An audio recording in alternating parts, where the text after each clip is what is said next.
Quelques heures après avoir atteint les côtes, l'ouragan Sandy a déjà fait 13 victimes, 12 aux États-Unis et une à Toronto, au Canada.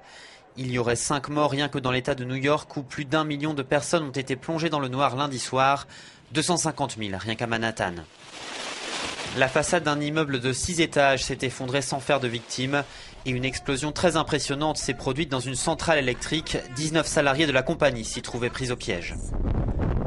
Le maire Michael Bloomberg a réitéré ses consignes de sécurité à ceux qui n'ont pas évacué.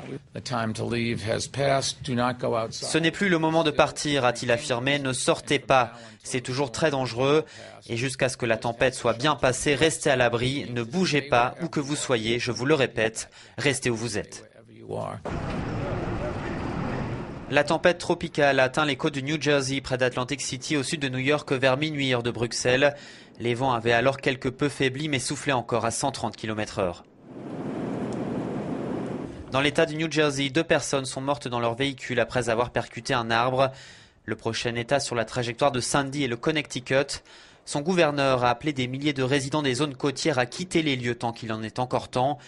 La tempête se déplace lentement et ses effets devraient se faire sentir loin, dans les terres.